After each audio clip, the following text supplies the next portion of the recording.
be some that will need some help. Some people might have difficulty if they can't use their both hands to open them, but they're not hard. You can see I did that with a microphone, they're not hard, but and they're not too bad. If you squeezed it, they're not too bad. They're quite strong. So that's exciting. Do you like that? I just thought that would be a nice, hygienic little, easy, quick way to do communion. Thanks, Dale. So we thought we'd show you as leaders first, so you're ready to help people on Sunday. And it's a bit easy for the frontline teams to prepare. You just got to pop them in the trays. You don't have to pour all the juice, so it'll save you some time. And then collect them at the end similar. So that will be the story. They'll probably cost a little bit more, but not significantly. When we take the juice and the biscuits and everything and all that, so it's less than $22 a week to do. So it's not going to be much dearer than buying the juice and biscuits. So that's really good. And youth camp's on later in the month, and God's been up to a lot of exciting things. So tonight we wanted to just do some training on some of the procedures that we do for health and safety and incidents. And so, Anthony, can you come and join me up here? Anthony is our workplace health and safety coordinator. Let's give him a big welcome. Bless you, Anthony. It's great to have you on board. And he works in the mining industry, of all places, Western Australia. So he's over there for 2 or 3 weeks and then back here for, 8 or 9 days or something? 10 days. And he's actually changed his shifts so he could be here tonight. And he's put together a PowerPoint. You see, they're all into it. So he's put together a PowerPoint. And do you want to just say any comments before we go into it? Not really.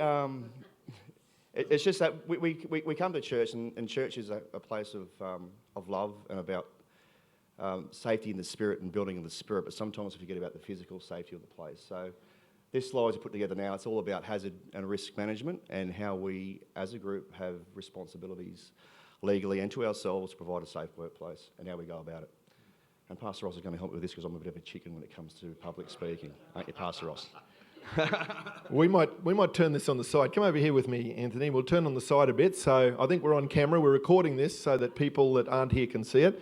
And let's have a look. So we're just going to go through the slides, and then we'll have a few questions at the end. So if you've got some questions, conflict. Is it? No, this is the wrong one. This is Tim and Ingrid's one. Conflict management. Can we? No, you're right. Tim and Ingrid Tim's going to come in a while and do a little bit on helping handle difficult people that might show up at our doors or in church. But we're actually going to go to the hazard reduction. What do we call it? Management. Incident and hazard management. So we're just finding that. Joe's got it. Here we go. So that's first page. Incident, hazard management and emergency response. So let's keep going, Joe. Next one. Right, what is it? With regards to health and safety, a hazard is something that has the potential for harm, human injury, ill health, property damage, or the environment. So we're going to become more environmentally aware with our communion.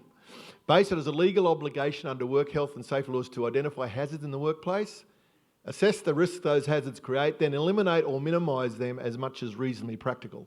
When determining what is reasonably practical, we need to consider the likelihood of the hazard or risk occurring, the degree of harm that might result from the hazard or risk, what we know or reasonably ought to know about the hazard or the risk in the way of eliminating or minimising the hazard or risk, the availability and suitability of ways to eliminate or minimise the risk, and after assessing the risk, whether the costs associated to minimise the risk are grossly disproportionate to the risk. Now you might say that's a lot of words, but we've got to, when it comes into this, you've got to deal with it properly and thoroughly, and Anthony works in this field all the time, don't you?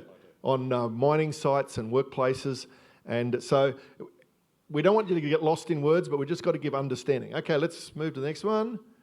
Ways that we can manage hazards and health and safety risks include listen and consult with others about safety hazards. So if you see something around the church or the environment or situations, if you're seeing it as a hazard, probably someone else is, and we don't want someone to be tripping over something or affected by something that's not healthy or safe. Implementation of a safety management system and a risk management process. Maintain the workplace and facilities in a safe condition. Provide appropriate training. Provide first aid equipment and prepare, implement and practice emergency plans for evacuations in emergencies. We've realised that we've done a evacuation process with the youth, because one night they had youth on and a storm hit and the power went out. So all the guys were running around with their torches and we upgraded our facilities. But we've never actually had a lockdown procedure. So if something happens outside in the car park, because as we know, we've got lots of amazing people coming, but some people are coming with pain, brokenness, agendas. And a couple of months ago, we had 3 police cars outside when I walked out of church, and there'd been an incident with dysfunctional family, and one person dropped the child off, another one wanted to pick them up, and it became a whole big issue. So everyone did well, the kids' leaders did well, we had practices in place. So we've got a lot of policies and procedures. We're not implementing a lot of new stuff, but we just need to be aware that with Anthony's help and Mary Sarah's help, we've got increasing policies and procedures in place. Let's go to the next one. No? Another way to keep on top of workplace hazards is by completing periodic workplace inspections. Ministry leaders will shortly be receiving a checklist to complete for your relevant areas.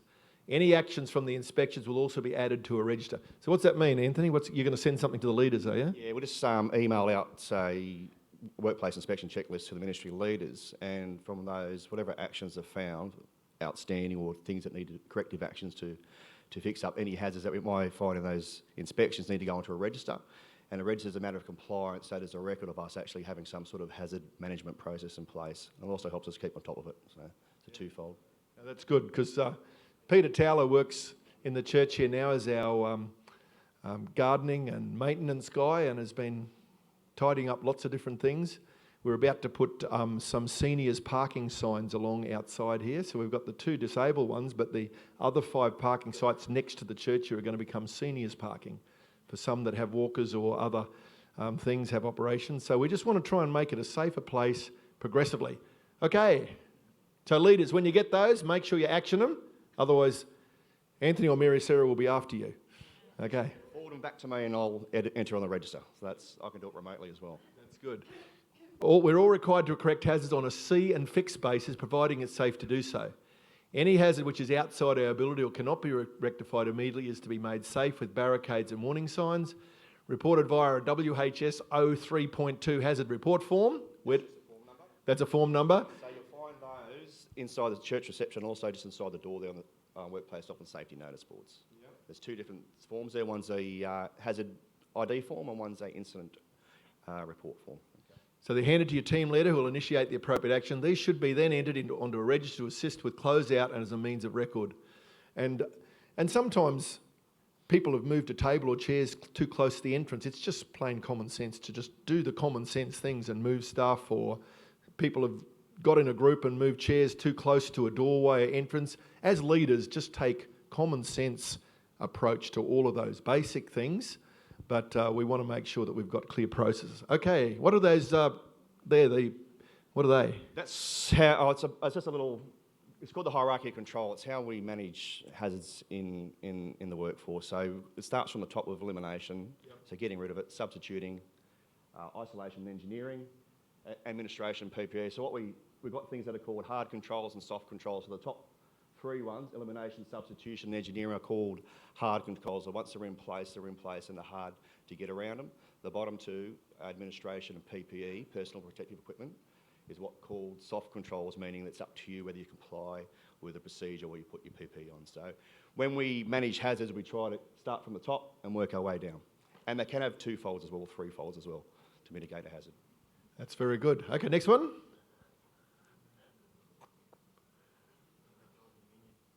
What's that?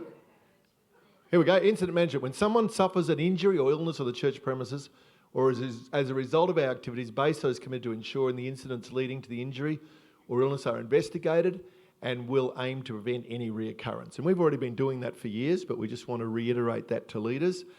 What does this mean? All incidents and incidents of something happening, an event or occurrence, near misses, a narrowly avoided collision or other accident, and equipment damage must be reported to a Bayside staff member or church leader.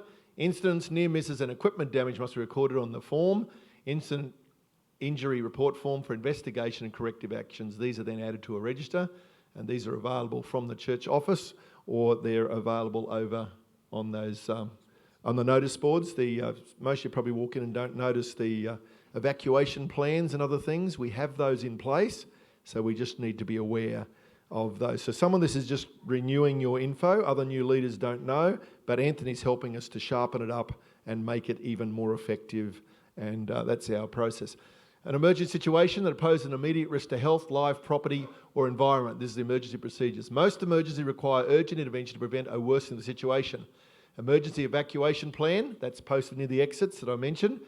Emergency exits, so we have the signs with the little men running, the green men running. There are 3 emergency exits in this building, and the kids' hall has them as well, and the church office. So they're not just to give you a bit of light, they are actually, they're emergency exits, and they can never have tables or chairs in front. There's a table over there, shouldn't be there, so that needs to be moved. Thanks, Matt. We've just removed a hazard. And we've just got to be aware as leaders. Yeah, it trips over the thing on the way. This one here isn't an emergency exit.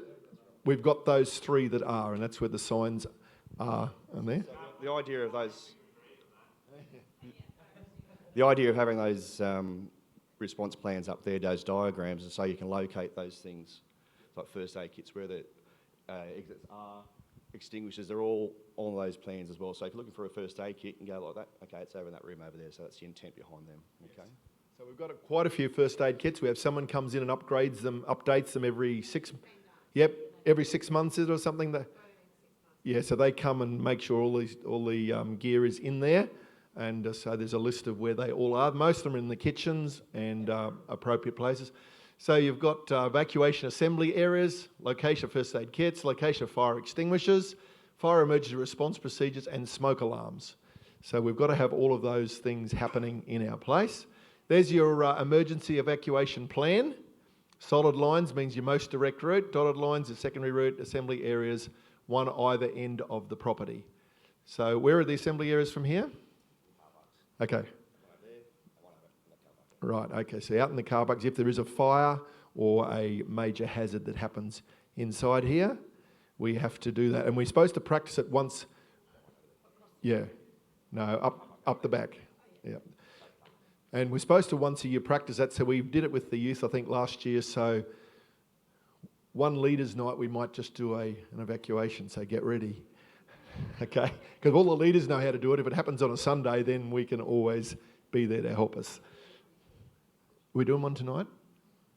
We won't tell them. Okay, let's keep going. They're listening now. Okay, next one. Locate the closest exit. Calmly leave the building. Assist those who need assistance on your way out. Don't do like the boat off California last couple of days. Very sad. Over 30 people died, and the crew dived overboard and left them all on board, and they died just 2 days ago. Someone will be in serious trouble over that. I just couldn't believe what happened. And so assemble at the evacuation assembly point. Appointed emergency warden to contact emergency services. So we do have several emergency wardens, and there's hats that they put on. So we'll make sure that those are current and updated, and they know what to do. And then it will be up to us to minimise the panic factor and assist with a safe and controlled evacuation. So some of you work in schools or hospitals or doctors' places, and this is common practice for you. Others mightn't work in those environments or have worked in those environments. So the key, if there is an emergency, is to stay as calm as possible. And yes?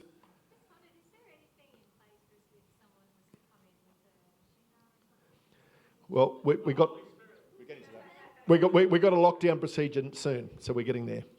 Yep. Just on that one there with the people taking control, up to us to minimise the panic factor. That's why we also have evacuation areas, being either car park. So if something was to happen, we need to see where the threat's coming from and direct the congregation to the safest side of the church. Okay, so corner of the car park and that far car park off on the left. Yep. Okay, that's good. Okay, fire. In the event of a fire, raise the alarm. Fire, fire, fire. Fight the fire only if the fire is small and is not spreading to other areas. Escaping the area is possible by backing up to the nearest exit. The fire extinguisher is in working condition and personnel are confident to use it. Do not attempt to extinguish the fire unless it is safe to do so. And that's why we have fire brigades.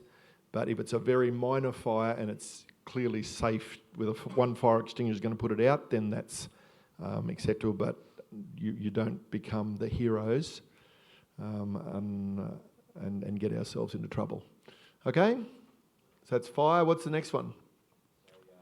Actions on fire. Remove people. Oh, we got a little acrostic here. Race. Remove people from immediate danger. Locate the closest exit. Calmly leave the building. Assist those who need assistance on your way out. Alert the fire service, 000. Appoint a responsible person to contact emergency services. Confine fire and smoke. Close doors and windows if safe to do so. And evacuate to the assembly area. Because we know fires thrive on oxygen. So if you can close windows or doors on the way out, that can restrict the spread of fire. Fire extinguishers. How to use a fire extinguisher. It's a 3-minute video. Can you access that? Is it? It's a demonstration for us to operate a fire extinguisher. Okay, can we find that, Joe, and actually run that or not? We can? Here it is. Let's go.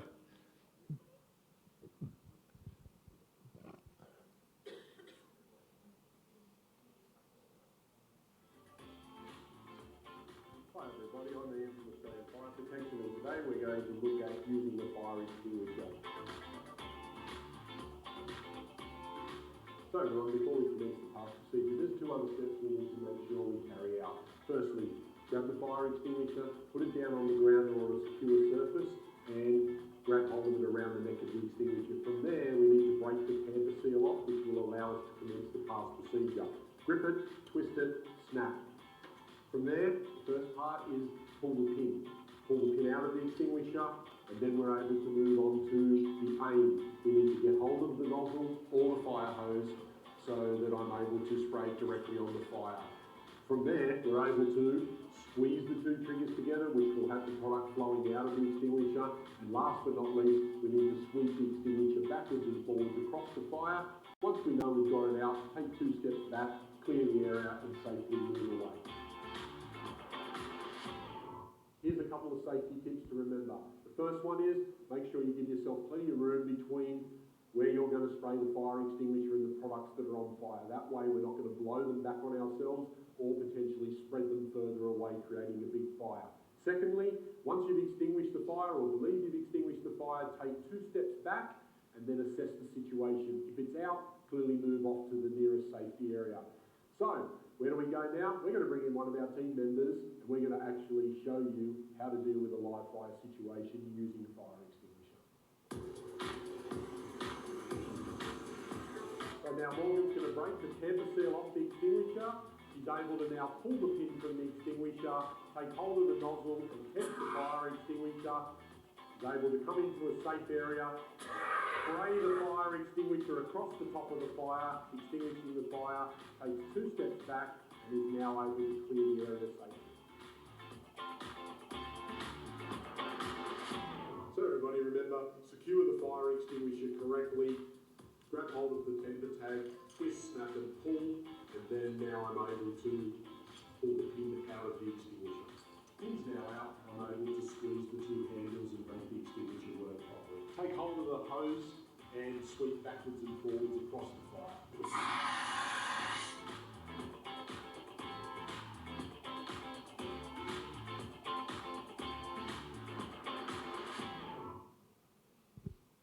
Well done. You got all that? Yes. If we should have to use one of the fire extinguishers after they've been used, we would then have to get fire SDX back into. It's cheaper buying a new one. Just replace it. Yeah, so if one ever gets activated accidentally or on purpose here, please let us know so that it's not put back empty or half used, because it's got to be re-fired up. So it's just important. Replaced, yeah, it's got to be replaced, yep. Okay, where are we up to? Done the fires?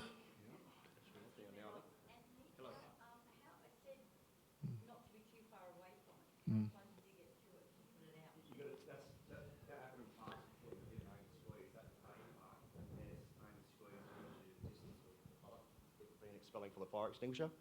So that's why you test it. One, to see that the charge gives you enough distance and it gives you a safe distance to be away. So you want to be as close as it can for you to achieve a sweep the base of the fire motion, pretty much. Does that make sense? Does that make sense? Yeah, okay. Because some fire extinguishers are larger or stronger than others, and but that's gives you understanding.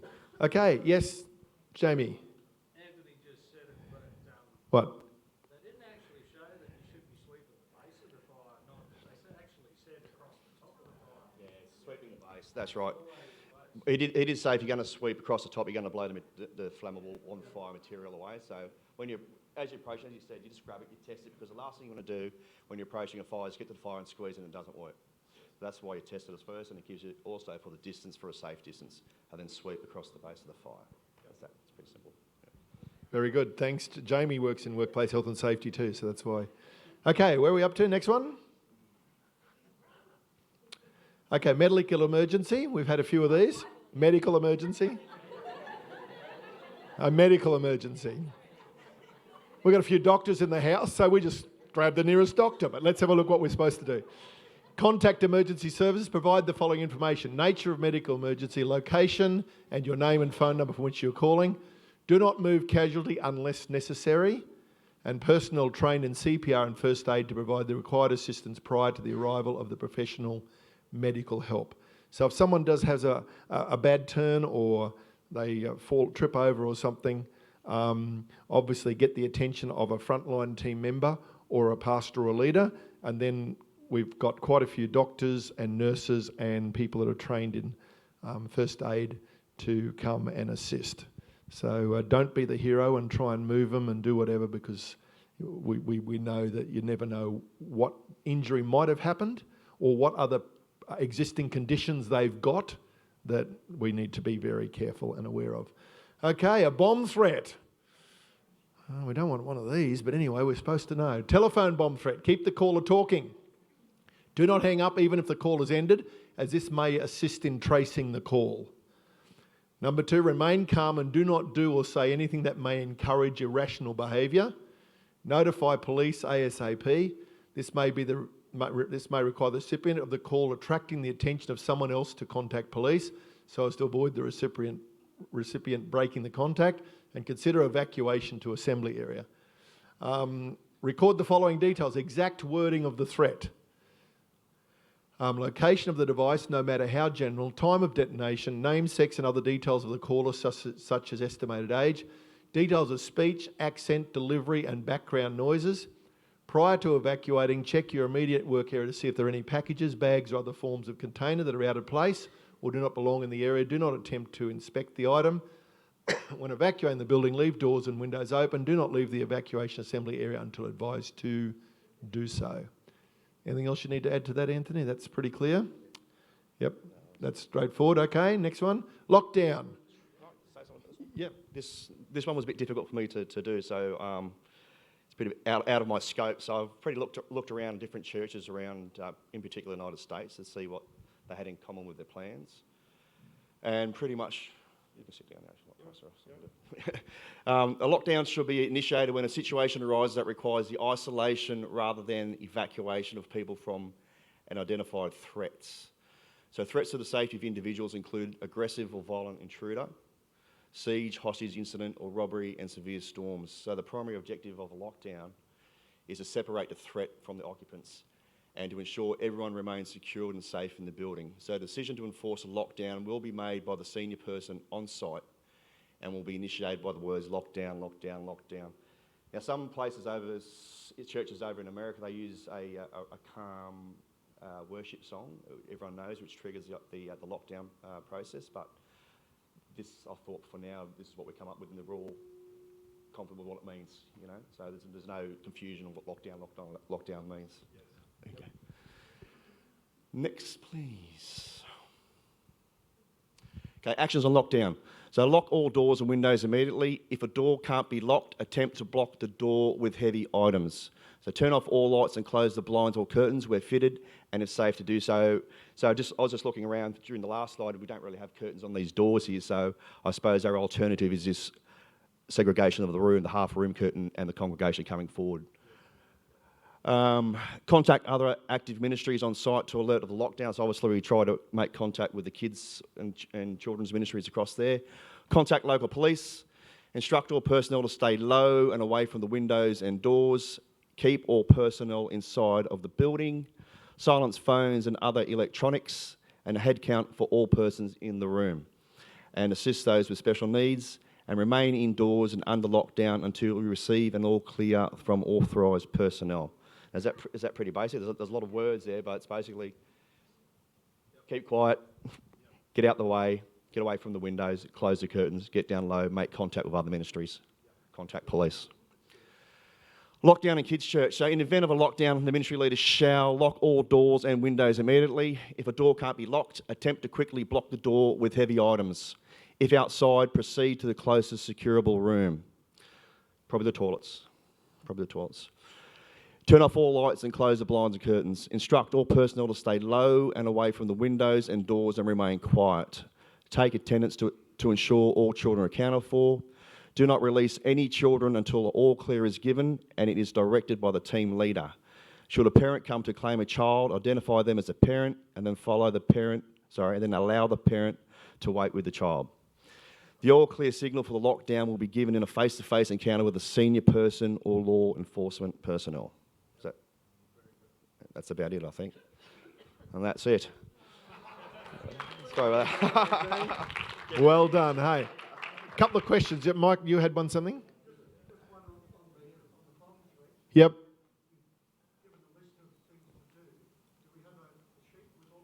No, we don't, but that's something that's actionable. That's quite easy to make up. Yep.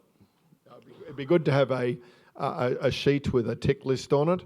And also, we're going to put this on, this can be obviously emailed out to all of the key leaders, ministry leaders and that, so that we've got all this info there, and we'll have paper copies of it obviously in our key spots. Yeah, probably right next to the phone would be a good idea. Yep. Yeah.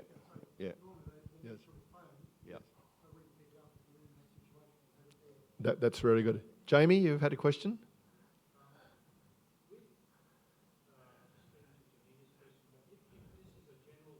Yep.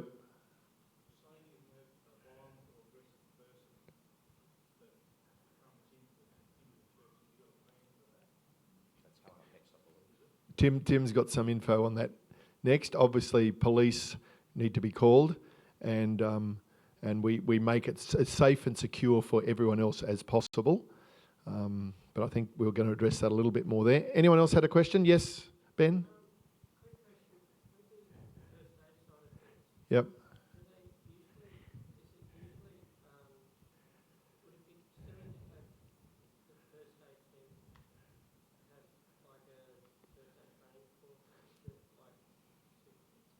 Yeah, we have done training courses, Ben. Yeah, we do a regular check of who in our church has first aid up-to-date training. And if we're finding that we've got a few leaders have moved on in our kids ministry, our youth, and we don't have any trained, we'll make sure 2 or 3 people are trained on the leadership team. So that's something every 6 or 12 months we do a check to who does have current training. And a few times in the past we've sent a team off to get training.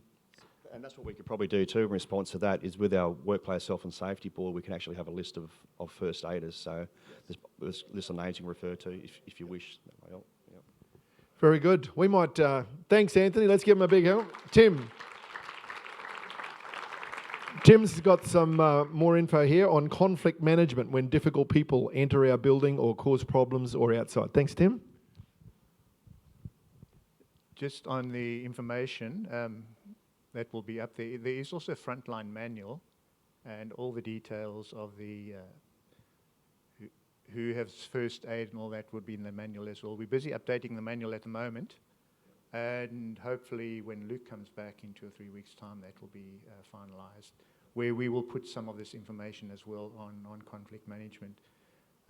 Pastor Ross mentioned that there have been a few incidents over the last couple of months, and I haven't personally been involved in that, but have kind of been asked to put something together.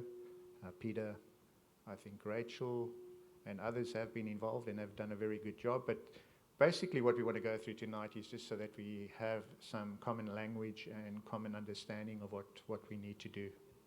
Yeah. Okay. Trying to get out the way. All right, slide number 1. So I think that's pretty obvious, is that we all need to be on the lookout. Appearance, physical activity, mood, and speech, those are normally indicators that something could happen or is about to happen. Appearance, obviously, you would pick up when someone's intoxicated, eyes are blood-stained, carrying anything that could be a weapon. The physical appearance, restless or agitated, pacing, standing up frequently, clenching of the jaw or fists, hostile face expressions with sustained eye contact, and entering off-limits areas uninvited. You pick up on the mood of someone as well. And I'm talking generally, obviously, to all leaders now. We will see that we do recommend certain procedures. The last time that we did have an incident, the persons came to the front here, and while that's fine and it was dealt with adequately, I think we do need to kind of have other procedures in place where, particularly if it's a Sunday morning, the pastors obviously are otherwise busy, and we need to involve the front line or other leaders in that case. Speech, I think that's obvious: loud, swearing or threatening, spurs. So watch out for those. Those are normally indicators that something potentially could go down or could happen. Next slide, please. So there, basically, when we have a conflict situation, we've got a circle happening there, is you identify what the problem is or the person who's involved in that. And I think it's very important, one of the skills involved is to identify the feelings of that person and empathize with that. The impact of the problem will flow out of that. Decide whether to resolve the conflict, because not all conflicts situations will be resolved. There might be a situation where you need to actually then defer that or call the police. So that obviously would not then, unfortunately, in that situation, lead to the conflict being resolved there. Next slide, please. The do's, and there's quite a number of do's and don'ts in the situation. So preferably on a Sunday morning, a frontline team leader should be called and designated other person from the front line. So normally 2 people should be handling that situation. The other person being an observer, but also obviously a back to kind of get their back or hold a second position there. We've got that one, sorry, second one there, I got ahead of myself. Do your best to remove the person or persons from the church or the auditorium. So where there's an audience, generally speaking, depending on the situation, people will act up. So the best would be to remove the person out of the building as far away as possible, obviously without a scene, as far away as possible from an audience. These are pretty obvious. Stay calm. Keep your emotions in check if you're dealing with that situation. Speak in a calm, clear, slow voice to the person. Try to avoid emotional or hostile language, which may prompt or exacerbate aggression. Say the person's name and reassure them that you're there to help. So, Ross, I can see you're angry right now, but what can I do to help you or help the situation? So address the person in a calm, clear manner there. I don't mean to upset you. These are some sort of common phrases or language that you can use. I don't mean to upset you. I care about you. I just want to help you. How can we resolve this situation? So you kind of using open-ended questions there. Other options, how can I help you to feel safe? Or your behavior is actually frightening me right now. I really like to help you. We need to resolve this situation. What can we do? Adopt a passive, non-threatening body posture. I think that's obvious. Is hands either by your side or kind of at a 45-degree angle.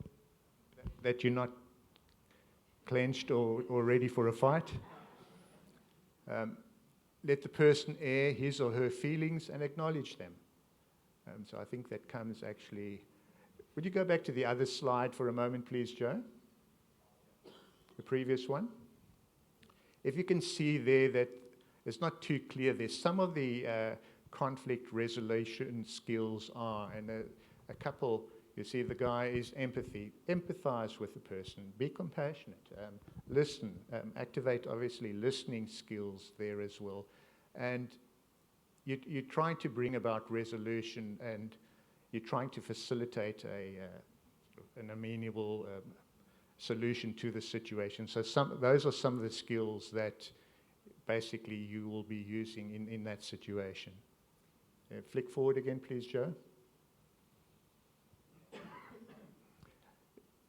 Let the person air his or her feelings. Give the person time to think and respond. Slow things down. In other words, try to, when they speak, validate their feelings without necessarily agreeing with what they're saying there. This must be upsetting. If that happened to me, well, maybe I'd feel the same.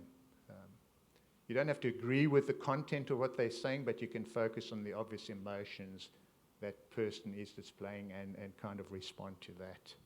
So keep your cool is key there.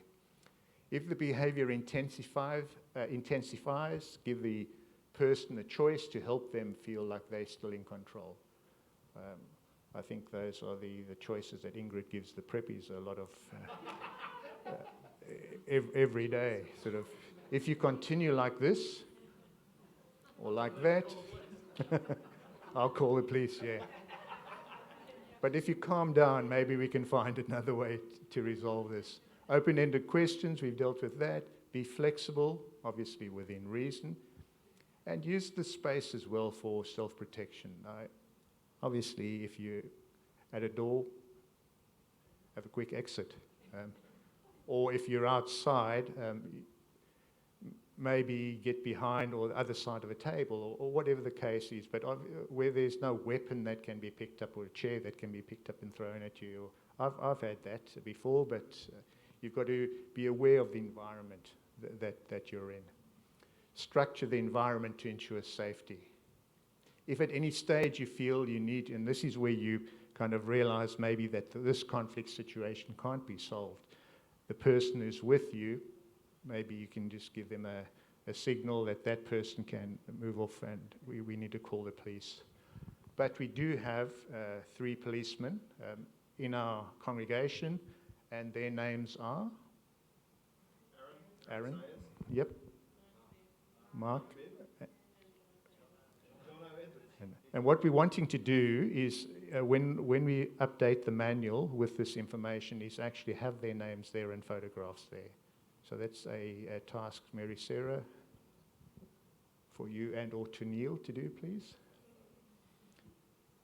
Next slide, please. And I think these also are kind of common sense. Don't challenge or threaten the person by tone of voice, eyes or body language. Don't say things that will escalate the aggression. Don't yell, even if you're being yelled at. I know sometimes it's hard, you want to kind of get back. Don't turn your back on the person. Don't rush, don't argue. Don't stay around if the person doesn't keep calm. That's why you should have 2 there, at least that the one then can be. And also to record what has happened, so that afterwards we can fill in an incident report and that person can write down words that were spoken and what played out there. Don't stay around, don't ignore verbal threats, don't ignore verbal threats or warnings. So while you are acknowledging and validating their feelings, I think you also, you're not being walked over, you're being assertive as well. Don't tolerate violence or aggression, and obviously don't try and disarm the person or be a hero or battle it all alone there. I think that's it. Now, this is of another nature, and I think Pastor Ross will address it, maybe not tonight, but at another stage, so that if the aggression is of a spiritual nature and somebody's manifesting, it's probably wise to call a pastor, because I think the force there is a lot stronger than we are in ourselves. But obviously, saying all that, you've got to be aware that we do have the Holy Spirit with us, and we're asking for His help. And in the name of Jesus, absolutely. And just also with the words we speak. And when we are dealing with a situation, Holy Spirit, help me. What do I say here? How do I handle this? Thank you very much. Thanks so much, Tim. That's really, really good. Wow. Any questions at all? Every situation is different. Yes, Denise?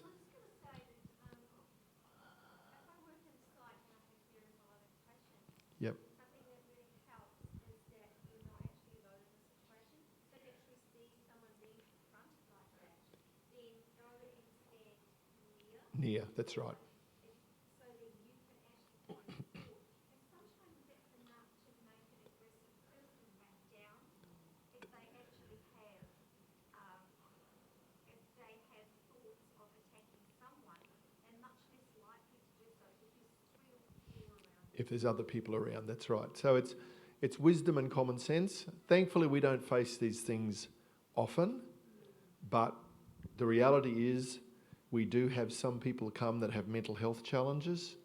We've had some people that, because we work with transformations and God's doing an amazing work, but occasionally people have come to church through transformations, they've left the program, and a few weeks later they come back to try and get even with someone in the program. We've had a couple of insight that over 9 years we've only had a couple, but those sorts of things can happen, and the domestic violence or child custody issues, which is we've had a couple of those, and we won't talk a lot about the demonic area, but sometimes we've seen God's power break free. I had one lady not in this church, the previous church I was in. I was preaching and she came walking down the aisle with evil just coming out of her eyes, and I'm in the middle of preaching. I said, Holy Spirit, what do I do? Immediately he says, just point your finger at her and declare in Jesus' name, stop. As soon as I said that, she hit the floor. The power of God hit her and threw her on the ground. No one touched her. Boy, we had the attention of the church that night. And I just said, what do I do? Because I didn't know if she was armed or not. And it was so occasionally things that happen, but not very often. We've got an amazing church. A lot of this is common sense. We will get all of this done up and emailed out, and other leaders that aren't here, and we've recorded this as well so that it can be shown. We just got to do our duty of care, and God's doing amazing things. And I know Peter shared the story when the revival was happening in Pensacola. The police would pick up people from crimes and they wouldn't take them to jail. They'd bring them to the church because the power of God was so strong. A lot of them were getting saved and delivered as they walked into the building. The police would deliver them here before they took them to prison. So that would have been fun, wouldn't it? But God's great, and He disarms people's hearts. And if people do run out of the building, don't go necessarily running over to bring them back, but go to the door and watch and see what happens. And God's protected us from any major issues, and we're believing that we won't have any major issues, but we do need to be trained and prepared. We need to stand, and we need to just pray for God is going to keep sending more and more people to our church. Some come with some